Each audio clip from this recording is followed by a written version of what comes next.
This is Late Night Lee Talks TV. I'm Late Night Lee, and I talk reality TV dating shows such as Ready to Love, Married at First Sight, Love is Blind, The Ultimatum, and Love Island, just to name a few.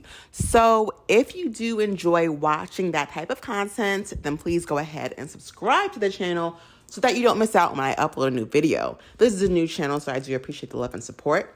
If you comment down below, I will comment back. And do me a favor and like the video.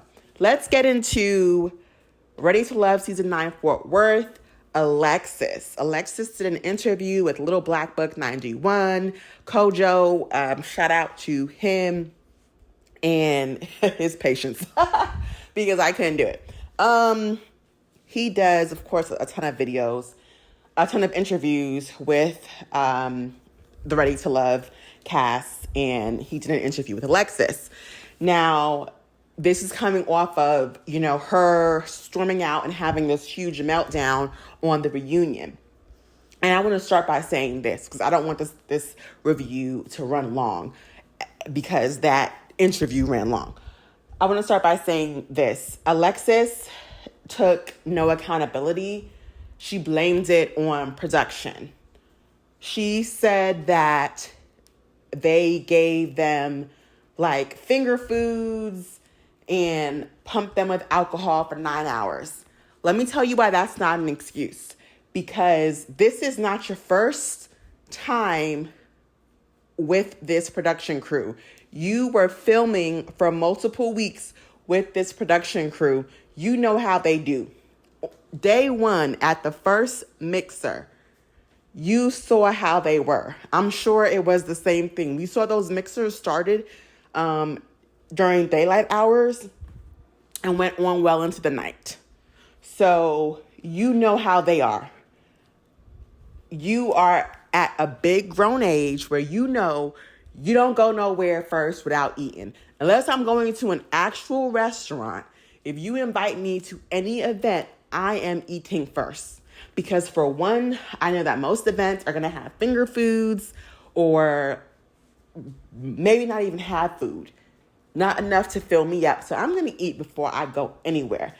Second of all, Uber Eats, Postmates, Grubhub could have delivered you something to eat.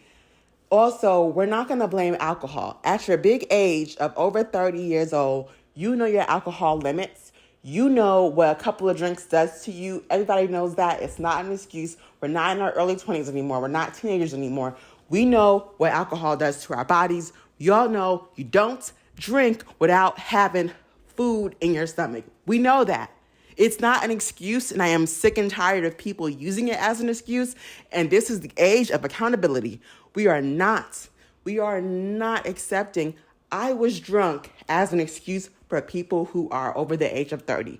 You know what alcohol does to your body. Point blank, period. It's not up for debate. It's not up for discussion. There will be no grace given to people who abuse alcohol and then say like, oh, that's why I acted that way. Well, guess what? That tells me that you don't know your limits. You don't know when to stop. And I don't want to be around you. I'm done with that. I'm done. Like, it's not an excuse for how you acted. It's not an excuse. We're all still like, okay, Vanessa, the way Vanessa acted when Chaz gave her that petrified rose and tried to tell her she wasn't ready to love and she could never love him and called her a narcissist. Did she flip out on him? No. And Alexis flipped out for no reason because she tried to say, well, Luron called me a snake and I lost it. Now, the only thing I can say that I understand is she doesn't know where the beef with her and Luron started. But the beef with her and Luron comes from her feeding information over to Will. And I don't know if Kojo made this clear to her because I couldn't watch anymore. It had to end. It was too much. But Luron's issue with you is because he has proof of Will confirming via text that his insider with the ladies in the ladies' lounge was giving him information, and that information came from you. You're the only woman on the show who Will had a connection with. That's where his issue with her comes from. But remember, they were playing the who said that game, and Tommy read a statement where someone was calling Luron a snake. And the question was, who said it? And Luron said, oh, I think it was Alexis who called me a snake. And then Alexis went off. Luron did not say that Alexis is a snake. He said, I think she called me a snake, because he knew that they had issues, and he was the one who told her, you're not ready to love. So her flipping out and doing all of that extra. And then she tried to say like, oh, I'm like how Justin tried to handle it, and how the other men, I got brothers and I got people that will come in. Ma'am, this was in October. Go shut up with that. Shut up. That was in October. And if you felt so strongly about it, that would have been a conversation for production.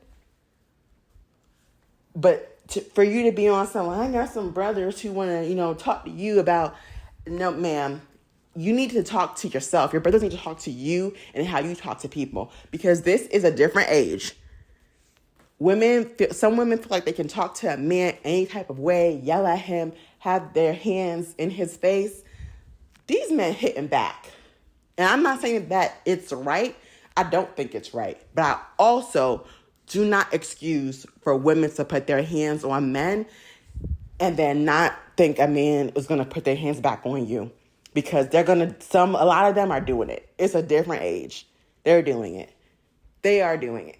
Now, I don't think it's right, but I will also say don't give the reaction that you don't want to get. We're not doing this on national television. We're not acting this way on national television. And this was not her first rodeo with production. She had filmed this show for weeks. You know what they were going to do. Anyway, she doubles down on Koshia and her statements of the men know who to play with. And Jonathan knew to play with you too. Because earlier during the pajama party, she said to him, I want to see your wild side. And did he not give her the wild side? In Alexis's logic, Jonathan did nothing wrong, because he knew who to play with. He didn't do that with any of the other women. He had a conversation with Alexis. Go back and watch the episode. And she said, I want to see more of your wild side. And he showed her. So in Alexis's definition of, the men know who to play with, did Jonathan not play with you? Did you not invite him to do that? Based on her logic, because in her mind, Koshia invited the men to be disrespectful to her. Now, first of all, we all know Lamar was rude and disrespectful to all of the ladies. He was a little bit too sexual. And it was like, you just met these people. What are we doing? What are we doing? And he's unapologetic about it. And it's just like, okay, sir. So to say, like, the men know who to play with, to me, crazy logic. Lamar played with whoever because that's just who he is. Okay? Now, the whole issue with Koshia and Alonzo is this. Koshia said, I did not want to have that conversation with Alonzo. She said she wasn't attracted to him. He wasn't her type. She said Luron and Chaz knows the answer to choke or spank. But she didn't want to go there with Alonzo. And what Alonzo should have done was say, oh, I'm sorry, I didn't mean to take it there, and move on. The issue with Alonzo and the whole choke or spank situation is that Alonzo kept doubling back and saying, You made it sexual. It's not sexual. It's not sexual. No, it's no way that it's not sexual. It's your dirty mind that made it sexual. No. You meant it as sexual.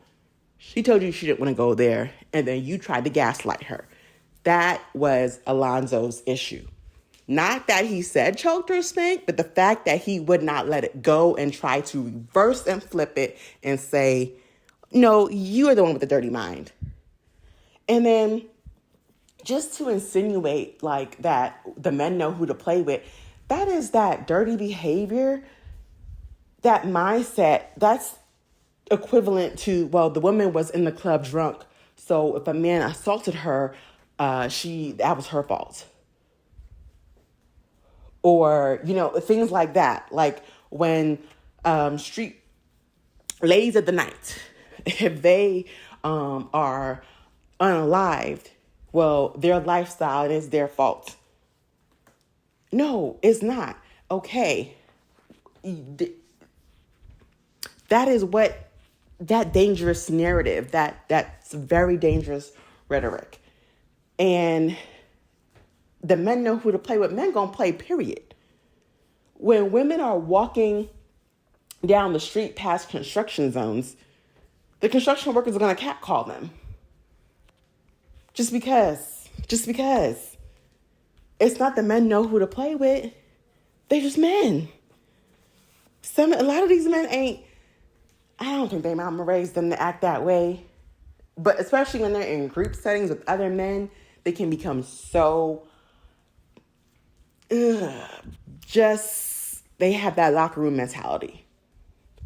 But for Alexis to double down on that, she had her opportunity to say, I should not have said that. That was wrong of me. I did not realize what the other women were experiencing. Watching it back, it did seem like there was a lot of talk about sex and intimacy, but I do believe the show may have edited that stuff differently, and they did tell us to talk about those things. That's it. Now, she tried to say, Koshia was saying she likes to be bent over and all. She was probably talking that way to Luron, the person that she was feeling. And, this goes back to the whole situation with Sukiana and that singer, whatever his name is. Suki raps about sex. She's half naked, busting open, talking about she's looking for this, that, all the crazy things. But when that guy walked up to her and tongued her down, she didn't like it and made her feel uncomfortable. You can talk about sex all you want, but it's not an invitation for a random person to come up to you and start being inappropriate with you. It's just not. It's just not. Even Sexy Red, she admitted that she was, assaulted before. So I don't want to hear the men know who to play with. That's such a dangerous rhetoric and a dangerous narrative. And for Alexis to double down on that just lets us know how much of a pick-me she really is. And she also, the thing that really just rubbed me the wrong way about her even more was she gave Jonathan a pass. Jonathan, who was in silk pajamas, who picked her up, put her on his lap. So I'm sure she felt his man parts. She gave him a pass on he was drunk. Oh, so you can give him a pass, but you can't give Koshia a pass. It just screams pick-me behavior. And she kept saying, I know what production was trying to do. They kept asking me about it. And I knew they were going to paint this black man to be this. And I knew that it wasn't right. I knew what they were trying to do. And yada, yada, yada. And it was like, girl, you didn't know nothing. Because you see how you acted on that reunion. You can't outsmart production. He did what he did. and you sent him home. But let's be clear, he had no other connections on that show because he was not open and honest with the women on that show. And he wasn't even interested in the women on the show, except for Alexis. So to me, I was just like, girl, you're not helping yourself. You're not helping yourself. You're not doing it.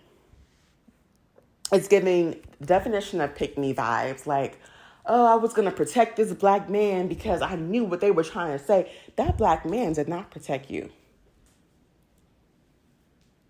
He picked you up unwillingly, put you on his lap unwillingly. Yeah, no. And was trying to get to grinding unwillingly. Like, it was just, but I had to protect him because, girl, it's definitely giving pick me behavior. And then she admitted that she did not have a good rapport with any of the ladies on the show except for maybe Vanessa and Laylin. Laylin, who wasn't even on the process for more than a couple of weeks. Like, girl, you had no good relationships with any of the women, and that should tell you something. Also, she tried to say that the issue with the ladies started because on the very first day, the ladies, I believe she said April, Koshia, and Mika, said, hey, let's all go out to dinner. So if the ladies who met at the very first mixer decided to get together and to go out to dinner and get to know each other, okay, these are all strangers. She claims that they started to record her privately while they were at that dinner. Now, does it make sense that a bunch of people who have never met before and they're starting this process out brand new, they just met, they are on the show, they decide to try to be friendly with each other and say, let's go out to eat, let's talk about everything that's going on with this show, let's get to know each other. But those three women got together and decided to plot against you and record you, who they just met. Does that make sense? That makes no sense to me. It makes no sense. Now, the only thing I can think of is that maybe she was already saying something that sounded really crazy, and maybe one of the women wanted to record it. But she had no proof. She never heard any recordings. She just said that some of the things she was saying got back to the men. But I don't believe that because none of the men said anything negative about you except for Luron. And that was because you was already trying to talk crap about Koshia. Man, this interview did not help Alexis. These people, you're supposed to be trying. You know what I will say? When I watch the interviews with the women from Ready to Love, Make a Move, to me, I feel like their interviews kind of put them in a different light. And this interview did not help Alexis at all. It just didn't. Maybe she can try interviewing with someone else. Maybe, but no. It didn't help the perception of her. She comes across still as a pick-me, no accountability. She's for the men and the men only and not the women. And for the men who feel like, oh, I don't care, you should care. You don't want someone acting like that at the family reunion, at the church, the graduation, or the wedding. You don't want a woman who can't get along with your mom, your sister, your cousin, your niece. Your auntie. You don't want a woman that can't get along with other women. That is not the drama you want to bring into your life. And I'll end it there. Comment down below your thoughts. Let me know if you think I missed something. I did not watch that entire interview. It was way too much. Kojo likes to go into the whole back story of their life and everything. It was too much. And she clearly was taking no accountability, and I had to stop listening. But comment down below your thoughts. Let me know what you think about what I said. Let me know if there are points that maybe I missed that you think would have possibly changed my perception of her. I'm 100% open to it. Comment down below your thoughts. I will comment back. Don't forget to like the video and subscribe to the channel. This is Late Night Lee Talks TV. I'm Late Night Lee, and I'm signing out. Thank you for watching.